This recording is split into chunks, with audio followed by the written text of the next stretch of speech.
وَآمِنُوا بِمَا أَنزَلْتُ مُصَدِّقًا لِمَا مَعَكُمْ، اور ایمان لاؤ اس کتاب پر جو تصدیق کرنے والی ہے ان کتابوں کی جو تمہارے پاس ہیں۔ دو اعتبار سے تصدیق کر رہی ہے، ایک تو یہ کہہ رہی ہے کہ وہ بھی اللہ کی کتابیں تھیں، اور دوسری اس اعتبار سے تصدیق کر رہی ہے کہ ان کتابوں میں آخری پیغمبر کی نشانیاں تھیں، گویا کہ آخری پیغمبر اور قرآن کا آنا تمہاری کتاب کی تصدیق ہے کہ وہ کتاب سچی ہے۔ دونوں اعتبار سے یہ تصدیق کرنے والی ہے۔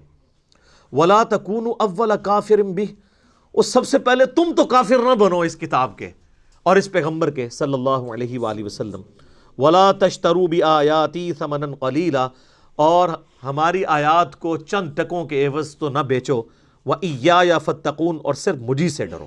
خوف خدا کے بغیر کوئی چک ہی نہیں ہے، اس کے بغیر آپ کا قبلہ درست ہی نہیں رہ سکتا۔ وَلَا تَلْبِسُوا الْحَقَّ بِالْبَاطِلِ، اور حق کو باطل کے ساتھ مکس مت کرو۔ وَتَكْتُمُوا الْحَقَّ، اور حق کو چھپاؤ بھی مت۔ وَأَنْتُمْ تَعْلَمُونَ، جبکہ تم جانتے تو ہو کہ یہ وہی پیغمبر ہیں جن کی نشانیاں تورات میں موجود تھیں۔ ظاہر عوام کو تو اس چیز کا آئیڈیا نہیں تھا، یہ اللہ تعالیٰ علماء سے کہہ رہا ہے کہ تم تو پہلے کافر نہ بنو، تم تو حق اور باطل کو مکس نہ کرو، جبکہ تم تو جانتے ہو۔ وَأَقِيمُوا الصَّلَاةَ وَآتُوا الزَّكَاةَ وَارْكَعُوا مَعَ الرَّاكِعِينَ، اور نماز کو قائم کرو، زکوٰۃ ادا کرو، اور رکوع کرنے والوں کے ساتھ رکوع کرو، یعنی جماعت کے ساتھ نماز کا اہتمام کرو۔ نماز ظاہر ہے یہودیوں عیسائیوں کے اندر بھی رائج تھی، آج بھی وہ پڑھتے ہیں۔ کئی ایک ارکان تو ہمارے کامن ہیں، آپ یوٹیوب پہ جا کے ان کی نماز کا طریقہ بھی لکھیں تو آپ کو آئیڈیا ہو جائے گا۔ قیام بھی ہے اس میں، یعنی تفسیر میں ایسی روایتیں بھی ملتی ہیں کہ یہودیوں نے رکوع کو سکپ کر دیا ہوا تھا، اس لیے اللہ تعالیٰ نے زور رکوع کے اوپر دیا کہ رکوع کرنے والوں کے ساتھ رکوع کرو، اور دوسرا قول یہ بھی ہے کہ جماعت کے ساتھ نماز کا اہتمام کرنے کا حکم آیا۔ اب دیکھیں دنیا کے عوض دین کو بیچنے کی باری آ رہی ہے تو علماء یہود آگے آگے ہیں۔ آج بھی آپ علماء کا کردار دیکھ سکتے ہیں، یہی ہے۔ اب اس سے بچنے کے لیے اللہ تعالیٰ نے کیا کہا ہے کہ اگر تم نے حق اور باطل کو مکس کرنے سے بچنا ہے، دنیا کا کتا نہیں بننا، آخرت کا طلبگار ہونا ہے، تو اس کے لیے تمہیں تھم رول بتا دیتے ہیں کہ وَأَقِيمُوا الصَّلَاةَ وَآتُوا الزَّكَاةَ وَارْكَعُوا مَعَ الرَّاكِعِينَ، نماز قائم رکھو، اللہ کی راہ میں جیب ڈھیلی کرتے رہو، اور مسلمانوں کی جماعت کے ساتھ رہو۔ یہ تین کام ہے جس کی وجہ سے تم ان ساری بیماریوں سے بچ سکتے ہو۔ چونکہ جب انسان نماز پڑھتا ہے تو نماز خالی پڑھنی تو نہیں ہوتی، نماز تلاوت تو نہیں کرنی ہوتی، نماز کو قائم کرنا ہے، یعنی پوسچرز کے ذریعے بھی، اور نماز پڑھنے کے بعد جب باہر نکلنا ہے تو جس خدا کے ساتھ عہد کیا ہے نماز کے اندر، اس عہد کی پاسداری نماز سے باہر بھی کرنی ہے، اپنے دنیاوی معاملات کے اندر بھی، حقوق اللہ کے معاملات میں بھی، حقوق العباد کے معاملات میں بھی، اخلاقیات کے اندر بھی۔ اور جب انسان جیب ڈھیلی کرتا ہے نا جس ہستی کے لیے، تو اس ہستی کی قدر اور منزلت انسان کے دل میں گھر کرتی ہے، اور جو انسان مال خرچ کر رہا ہوتا ہے، مال اور دنیا کی محبت اس سے نکلتی ہے، کیونکہ اس کا یقین ہوتا ہے کہ میرا رب قیامت والے دن مجھے یہ کئی گنا کر کے لوٹائے گا۔ اور مسلمانوں کی جمعیت کے ساتھ رہنے کا فائدہ یہ ہوتا ہے کہ وَتَوَاصَوْا بِالْحَقِّ اور وَتَوَاصَوْا بِالصَّبْرِ ہوتا ہے۔ اسلام میں جماعتی زندگی کی بڑی اہمیت ہے، اسی لیے تو دیکھیں نا بخاری مسلم دونوں میں حدیث ہے کہ نبی علیہ السلام نے فرمایا کہ اگر ایک خلیفہ کے اوپر متفق ہو جائے امت، تو جو لوگ اس کی مخالفت میں کھڑے ہوں اور کوئی اور شخص اپنی بیعت لینے کی کوشش کرے، اسے قتل کر دو۔ کیوں؟ وہ مسلمانوں کی جماعتی زندگی کو توڑ رہے ہیں۔ اور اسی حدیث کی بنیاد کے اوپر اور سورۃ الحجرات کی جو آیات ہیں کہ مسلمانوں کا کوئی گروہ باغی ہو جائے تو اسے تلوار کے زور پر اطاعت کے اوپر آمادہ کرو، انہی بنیاد کے اوپر تو مولا علی رضی اللہ تعالیٰ عنہ علیہ السلام نے حضرت معاویہ رضی اللہ تعالیٰ عنہ کے خلاف چڑھائی کی تھی جنگ صفین میں، کہ تم مسلمانوں کی جمعیت کو توڑ رہے ہو۔ کئی لوگ سمجھانے والے تھے، لیکن مولا علی چونکہ قرآن کا فہم جانتے تھے، احادیث کو ان سے زیادہ جاننے والا کوئی نہیں تھا، ان کو اس بات کا پتہ تھا کہ اس کا رزلٹ کیا نکلے گا۔ اور دیکھ لیں آج تک امت بھگت رہی ہے نا رزلٹ۔ اس وقت اگر امت نے مولا علی کا ساتھ دیا ہوتا تو ہم یہ جو 1300-1400 سال سے رونا رو رہے ہیں اسلامی حکومت کا، تو حکومت بچ گئی ہوتی۔ تو جماعتی زندگی کی بھی اہمیت ہے۔ اب دیکھیں علماء ہی کے بارے میں آ رہا ہے، اتأمرون الناس بالبر، کیا تم لوگوں کو تو نیکی کا حکم دیتے ہو، وتنسون انفسکم، اور اپنی جانوں کو بھول جاتے ہو۔ آپ کو پتہ ہے یہ جو یہودیوں کے پریسٹ تھے، یہ یروشلم میں بیٹھ کے لوگوں کو دعوت توحید دیا کرتے تھے، جس چیز کو وہ توحید سمجھتے تھے، اور سودی سارا کاروبار بھی وہی لے کے چل رہے ہوتے تھے۔ اس لیے تو اللہ تعالیٰ نے ان کے اندر منجی بنا کر، ہادی بنا کر، مہدی بنا کر سیدنا عیسیٰ علیہ نبینا علیہ الصلوۃ والسلام کو مبعوث کیا، اور جب انہوں نے یروشلم میں جا کے علماء یہود کے خلاف تقریریں کرنی شروع کی تو یہ یہودی علماء ان کے مخالف ہو گئے، حالانکہ حضرت عیسیٰ علیہ السلام خود بنی اسرائیل سے تھے، یہودی النسل تھے، حضرت عیسیٰ خود یہودی تھے نسلاً۔ چلے ہمارے نبی علیہ السلام تو بنو اسماعیل سے تھے، ان کا انکار تو ان کے پاس کوئی ایک لیم ایکسکیوز موجود تھا، حضرت عیسیٰ علیہ السلام کے انکار کا تو کوئی ان کے پاس جواز نہیں تھا، وہ تو ان کی نسل میں سے تھے۔ لیکن چونکہ حضرت عیسیٰ علیہ السلام نے ان کی غلطیاں ہائی لائٹ کی، کن کی؟ مولویوں کی، ظاہر ہے عوام تو نہیں تھی وہاں پہ، تو انہوں نے کہہ دیا کہ یہ تو دجال ہے، نعوذ باللہ۔ اور وہی لوگ جنہوں نے بچپن میں یعنی شیر خارگی کی عمر میں حضرت عیسیٰ علیہ السلام کا کلام سنا ہوا تھا کہ وہ اللہ کی طرف سے معجزانہ طور پہ پیدا ہوئے، انہوں نے کہنا شروع کر دیا یہ ولد الحرام ہے، ولد الزنا ہے، نعوذ باللہ۔ تو میں اس لیے کہنا مولوی کنی پیڑی شے ہے کہ پیغمبر آ جائے نا تب بھی مولوی بات نہیں مانتا۔ حضرت عیسیٰ علیہ السلام سے بڑھ کے کوئی سمجھا سکتا تھا؟ الٹا ان کے قتل کے فتوے جاری کیے، پھر اللہ تعالیٰ نے حضرت عیسیٰ علیہ السلام کو زندہ آسمانوں پہ اٹھا لیا۔ تو یہ وہی چیز ہے، اور حالت یہ تھی کہ لوگوں کو کہتے تھے نیک بنو اور خود ساری برائیاں کرتے تھے، اپنی جان کو چھوڑ دیتے۔ وَأَنْتُمْ تَتْلُونَ الْكِتَابَ، جبکہ تم خود کتاب کی بھی تلاوت کرتے ہو، تورات کی، اس کے باوجود لوگوں کو کہتے ہو نیک بنو، اپنی جانوں کو بھول جاتے ہو۔ افلا تعقلون، کیا تمہیں عقل بھی نہیں ہے؟ یہ مجھے بتائیں خطاب کس کو ہو رہا ہے؟ کتاب کون پڑھ رہا ہوتا ہے؟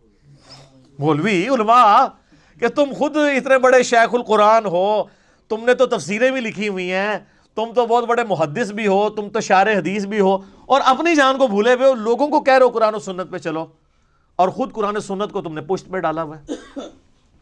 اس لیے میں کہتا ہوں کہ دنیاوی ڈاکٹرز، انجینئرز اور پروفیسرز کا کم از کم آپ ان کو یہ کریڈٹ دیں گے کہ اگر آپ بھرے مجمع میں بھی، بھری کلاس میں کسی فزکس کے پروفیسر کو یا میتھمیٹکس کے پروفیسر کو جو اس کی ٹیکسٹ بک اس نے لگوائی ہوئی ہے اس کی بنیاد پہ اس کی وائٹ بورڈ کے اوپر لکھی ہوئی غلطی کو ہائی لائٹ کریں تو وہ کبھی بھی آپ پہ غصہ نہیں کھائے گا۔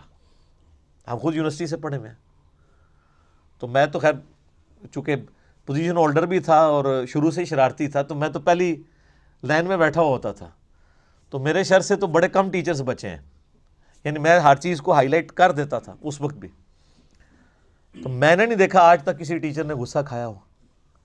الٹا وہ سب سے زیادہ پروٹوکول دیتے تھے، کوئی ایشو آتا تھا اسائنمنٹ کا، کوئی کلاس کو اس اعتبار سے گائیڈ لائنس دینی ہوتی تھی تو وہ مجھے میری ڈیوٹی لگاتے تھے کہ یہ کرے گا، کیونکہ وہ سمجھتے تھے کہ یار یہ چیزوں کو سمجھتا ہے۔